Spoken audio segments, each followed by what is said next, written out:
This was Labor Day weekend, and we decided to get this camp spot for 3 days because it is almost impossible to find a camping spot in the middle of a holiday weekend.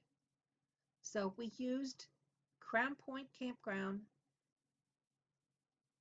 as our home base and traveled around from there.